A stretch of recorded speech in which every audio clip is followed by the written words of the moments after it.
Hi friends, it's Melissa. Welcome back to my channel. I know it's been a while. I think actually over a month that I did a video, which was a book haul. And that's why we're here again today.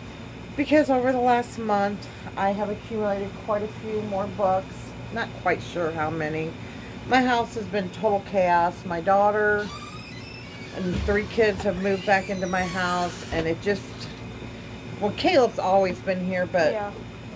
You know, the little ones, it's so hard to try to film because they're just running around, they're loud, it's just crazy. So they went to their dad's today. My daughter's not here, so I thought this is a perfect opportunity. Just Caleb's here, so let's do this, I thought. And excuse my hair, I kind of got a pool hair because I was in the pool last night and I haven't taken a shower yet, so I kind of got pool chlorine hair going on. I did get new glasses. It was time for my exam. My eyes have progressively got worse, he said. He said it just happens with age. I was like, oh, thanks. And I guess I have some kind of a stigma in my left eye, so I don't know. All I know is that I can see 100% better, so that's all that matters. So, on with the book haul. Oh, and here goes dogs. Oh, there they all go. So, these are in no order at all. I'm just going to grab them. So, the first one I got was by Trisha Levenseller. And I have loved everything I've read by her. What did she have? Daughter of the Pirate King, Daughter of the Siren Queen, Something of the Wilds, Shadows Between Us. And now she come out with Blade of Secrets, which I believe is going to be a duology. And that light is just... Let me try to see if I can fix it. No, that made it worse. Goodness sakes. Oh well, we'll just go with it. So this is about a girl that she forges weapons and she has magic and she can put magic into these weapons. And, you know, people come from everywhere to get her special weapons. But this commander... she's like the most feared woman, commander of the armies, or used to be, commissions her to make this weapon, and for her to use her magic, she puts secrets into this weapon, and then when it cuts somebody, you can hear the secret. So it cut the commander, and she heard her secrets that she is going to try and destroy the whole world, or the lands they live in, and take all the power. So she's on the run. They hire a mercenary to help. A scholar goes with them, and her sister that she always wants to protect. This book does depict a lot. She has anxiety really bad and panic attacks, so that is in there. So and it really she really represented the anxiety and the social, you know, not being able to talk to people and stuff. She really represented it really good in this book. I really, really enjoyed it. Another one that I got that I actually read, I don't know, a week or so ago, is by Tiffany D. Jackson, and that is Grown. I have read Allegedly by her and Monday's Not Coming. Loved both of them. This one just as well. I really, really enjoyed this. For some reason, I didn't think I was going to, but I really, really enjoyed it. It was definitely a 5-star. This is about a girl that wants to be a professional singer. This famous singer recognizes her at a competition. He starts training with her, but things don't go so well. Then he ends up conning her parents to let him take her in. He's abusive, and it's just, she just goes through so much stuff. But it was really good. I mean, if you haven't picked up Tiffany L. Jackson, you really should, because she's a great author. I think out of all these, those are the only two that I've read. So let's go. Next, I just was at Walmart and I seen this PC Cast and Kristen Cast. I've never read anything by them, but it's called Spells Trouble. I really like the cover. I think it's super duper cute. But it says, Mercy opened her eyes. Hunter sat beside her. Beside Abigail, Xena had turned to face the tree as well. The huge cat's back was fully arched and her tufted ears flattened against her skull as she continued to growl. Hunter and Mercy are twin witches. They're direct descendants of the founder of their town. They're gatekeepers, the protectors of the gates to different underworlds, ancient portals between their world and the realms where mythology rules and nightmares come to life. When their mother becomes the first victim in a string of murders, devastated sisters vow to avenge her death. But it will take more than magic to rein in the ancient mythological monsters who've infected their peaceful town. So I think it sounds really, really amazing. Okay, next, I picked up, I have started this, I'm not very far in, 26 pages, but it's called The Nature of Witches by Rachel Griffin. And let me show you underneath. I was so surprised when I got this. Look, isn't that beautiful? So, I was really excited about that. But this is about, for centuries, witches have maintained the climate, their power. I know it's about this girl that certain witches handle, like summer, autumn, winter, fall. She can control all the elements. And she is, I know in the first 26 pages, she's having trouble learning how to control them because there was an accident years before that she had killed somebody. And I know to save the world, she has to get control of these powers. That's pretty much all I know. But the first 26 pages so far have been really good. I'm going to set this one over here because I am reading it. Next, I picked up, I was at Walmart and I just decided to browse the book section. And I love Morgan Matson. Well, I've only read 2 books by her. I read Second Chance Summer and I read Save the Date, which I really, really liked. So this is her new one. It's called Take Me Home Tonight. And it looks like, oh look, there's a Pomeranian on that. It looks like they're in New York or something. I'm not sure. But it says, 2 girls, 1 night, 0 phones. It says, Kat and Stevie, best friends, theater kids, polar opposites, have snuck away from the suburbs to spend a night in New York City. They have it all planned out. They'll see a play, eat at the city's hottest restaurants, and have the best night ever. What could go wrong? Well, kind of a lot. They're barely off the train before they're dealing with destroyed phones, family drama, unexpected Pomeranians. Over the next few hours, they'll have to grapple with old flames, terrible theater, and unhelpful cab drivers. But there are also cute boys to kiss, parties to crash, dry cleaning to deliver. It says, don't ask. And the world's best museums to explore. It says, over the course of a wild night in the city that never sleeps, both Kat and Stevie will get a wake-up call about their friendship, their choices, and will finally discover what they really want for their future. I just think it sounds super cute, and if it's anything like the Save the Date, I think it'll be really funny as well. Next, let's see. I picked this up at Walmart on a trip too. I did read Victoria Aveyard's The Red Queen series, and I really did enjoy it. I guess this is a new series. I don't know how many books will be in it or anything like that. But it says a true fantasy masterpiece, Saba Tahir. But it's called The Realm Breaker. I really love the cover. It's really pretty. I don't think there's anything underneath. No. It does have a beautiful map, though, so that's nice. This is about a strange darkness is growing in the ward. Even Coraine and Amrat can feel it, tucked away to her small town at the edge of the sea. Fate knocks on her door in the form of a mythological immortal and a lethal assassin who tells, is it Corin? That she is the last of the ancient lineage with the power to save the world from destruction. Oh, so that sounds good. It says, a squire, the survival of a failed quest, an immortal, timeless and unfathomable, an assassin, skilled and heartless, an old sorcerer holding secrets behind her teeth, and a pirate's daughter, the ward's last hope.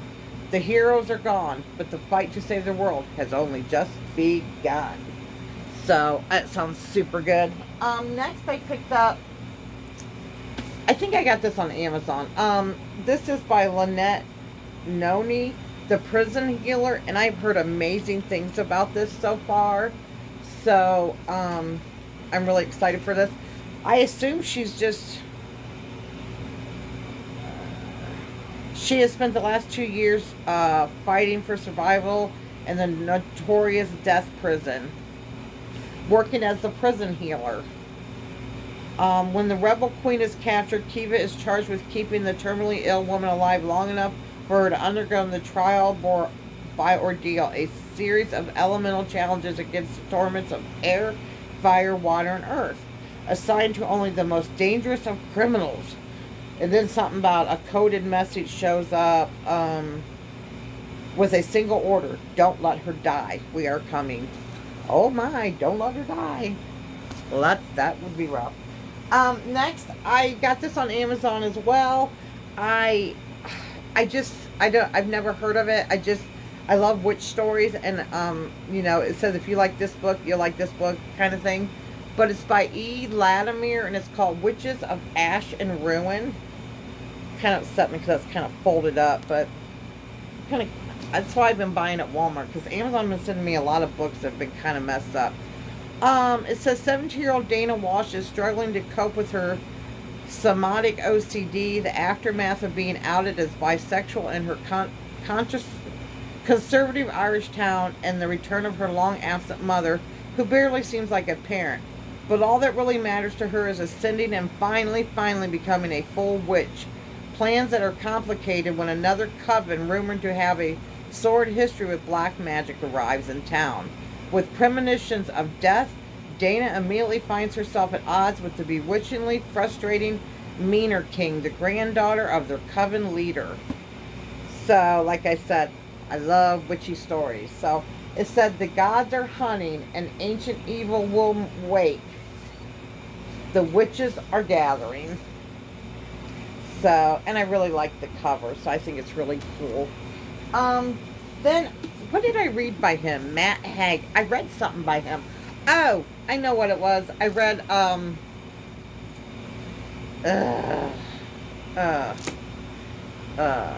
the Radleys. The Radleys, I think. It was about a vampire family.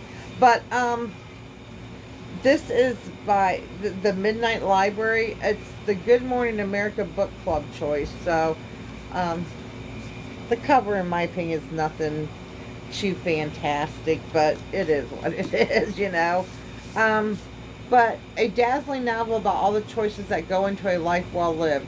Between life and death, there is a library, but until now, Nora's life has been full of misery and regret. She feels she has let everyone down, including herself, but things are about to change. When she finds herself in the Midnight Library, she has a chance to make things right. The books in the Midnight Library enable Nora to live as if she had done things differently. Each one contains a different life, a possible world in which she made a different choice that played out in an infinite number of ways, affecting everyone she knew as well as many people she never met. Wow, that sounds really... Wow, wouldn't that be crazy just to be able to just go to another world, another dimension, and just live your life a different way?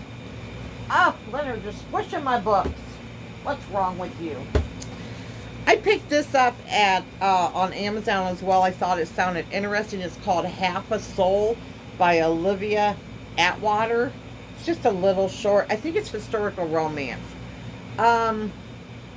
It's difficult to find a husband in Regency England when you're a young lady with only half a soul.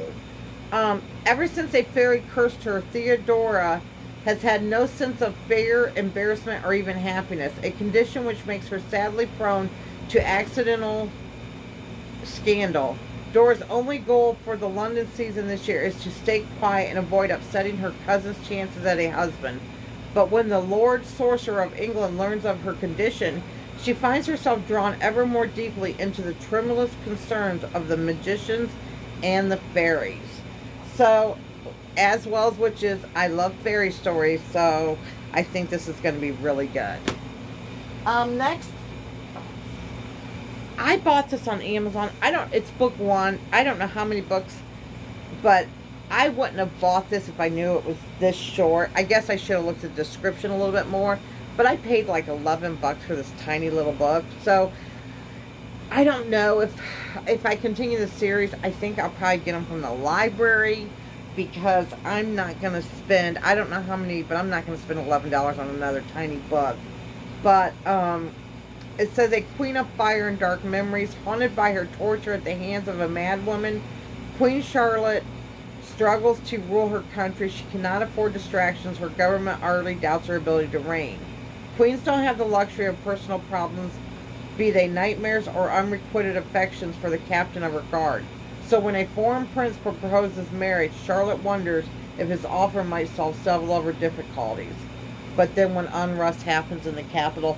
But I think this book is not, I just feel it's really expensive for 172 pages. So, you know, it is what it is. I was at Walmart. I seen this. I'm not going to lie. I just like the cover. Wings of Fire, Legends, Dragon Slayer. I don't know if it's the first book or not. I'm not honestly sure, because there's like a bunch of different, I think it might be off of, I'm not sure, because it says book 1, the Dragon Net Prophecy, but then this book's not listed.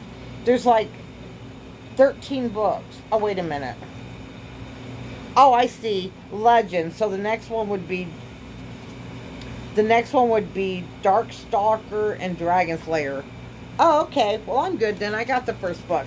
So, I know it looks, I think it's actually middle grade, but I don't care. It says, Ivy doesn't trust the Dragon Slayer. He may be her father and the beloved ruler of valor, but she knows he's hiding more than the treasures from the sand dragon he killed 2 decades ago. Leaf doesn't trust dragons. They're the reason his favorite sister, Ren, is dead, and now he'll do whatever it takes to slay even one. So, I love dragons, so I think it's going to be a fun little book. Oh, this video is going to be long. Well, we only got a few more. I also picked up The Obsession. Oh, the dogs are going to bark because there's a trash. The Obsession. Boy meets girl. Boy stalks girl. Girl gets revenge. I picked this up at Walmart as well. It says Logan thinks he and Delilah are meant to be. Delilah doesn't know who Logan is. Logan believes no one knows Delilah like he does. He makes sure of it by learning everything he can, watching her through a hidden camera. Some might call him a stalker. Logan prefers to be called romantic. Delilah is keeping secrets, though, deadly ones. There's so much more to her than meets the eye. Logan is determined to make Delilah the heroine in his twisted fantasy, and he'll do anything to get what he wants. Delilah is done with the men in her life controlling her. If Logan won't let go, she'll make him. Da-da-da! This sounds really good, and it's not very long, so sounds really good. I picked this one up at Walmart as well, mostly for the cover. This is by Mackenzie Lee. I believe she wrote The Gentleman's Guide to Vice and Virtue. I don't know. I think so. Yeah, she did. Which I just thought that was Gentleman's Guide to Vice and Virtue. It was okay. And then the second one, it was bad. I didn't like it. But this is Loki, where mischief lies. That's what Loki is known for. Mischief. But this is about the younger Loki. He's desperate to prove himself heroic and capable, while it seems everyone around him suspects him of the inevitable villainy and depravity. Except for Amora, Asgard's resident sorcerer in training, feels like a kindred spirit, someone who values magic and knowledge, and who might even see the best in him. But when Loki and Amora cause the destruction of one of Asgard's most prized possessions, Amora is banished to Earth, where her powers will slowly and excruciatingly fade to nothing. Without the only person who ever looked at his magic as a gift instead of a threat, Loki slips further into anguish in the shadow of his universally adored brother Thor. So, you know, it's about the Greek gods when they were younger, and that interests me. I like Greek gods. Yes, you jumped up there and knocked off all my books, Chewy. Bad boy. So, my daughter and I were at Barnes and Noble, and they had that table where, buy a book, get the second one 50% off. So my daughter had picked up this. She'd picked up 2 other books or 3 books, and that she wanted, and she needed a 4th to get that 50% off. And she's like, Mom, why don't you get this one? Because she bought it as well. She actually just finished it the other day. I haven't started it. So I got this one, or she got it for me.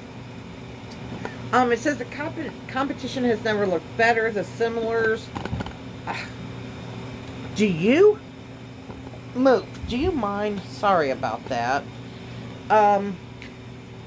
This fall, 6 new students are attending the elite Darkwood Academy, but they aren't your regular overachieving teens. They're DNA duplicates of current students, joining the class alongside their originals. The similars are all anyone can talk about. Who are they? What are the odds that all of them would be Darkwood students? And who is the man who broke the law to create them? Emmeline couldn't care less. Her best friend Oliver died over the summer, and it's all she can do to get through each day without him. Then she comes face to heartbreaking face with Levi's exact DNA copy. That would be really weird. Last one. I really like Gregory Maguire. I have read Wicked by him. I think it was called Ugly Stepsisters by him. There was something else. There was something else I read by him, but I can't recall what it was. But I really like his stories. But this one is called Egan Spoon. I love the cover. It's just so cute. But it says Alina lives in the impoverished Russian countryside. Her father has been dead for years. One of her brothers has been conscripted into the Tsar army. The other taken as a servant in the house of the local landowner. Her mother is dying slowly in their tiny cabin, and there is no food. But then a train arrives in the village, a train carrying untold wealth, of food, and a noble family on their way to visit the Tsar in St. Petersburg. A family that includes Ekaterina, a girl of Alina's age. When the 2 girls' lives collide, an adventure is set in motion, an escapade that includes mistaken identity, a monk locked in a tower, a prince traveling incognito, and in a starring role only,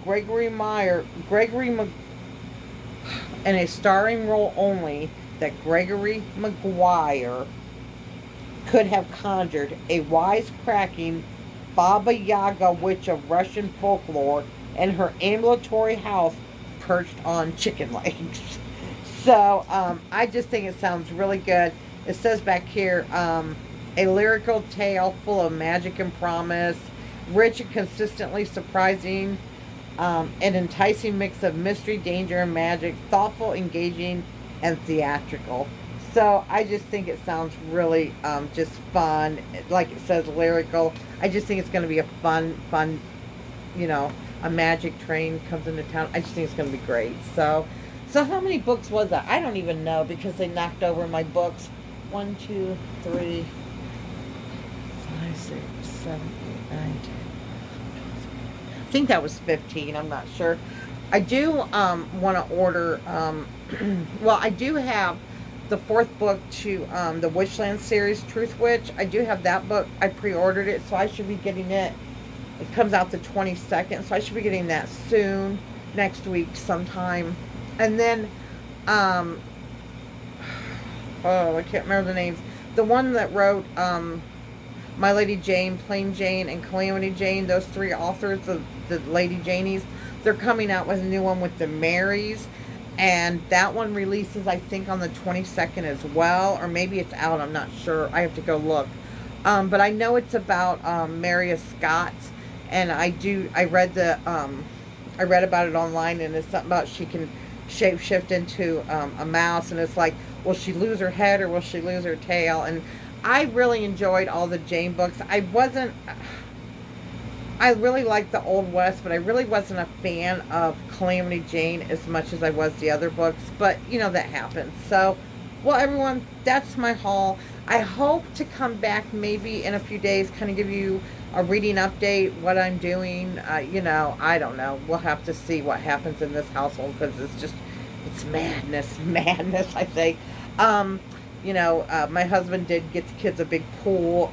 God, that took all day to set up and into the next day to fill. It was just insane. You know, the amount of sand we had to lay down, make sure it was level. It was just crazy.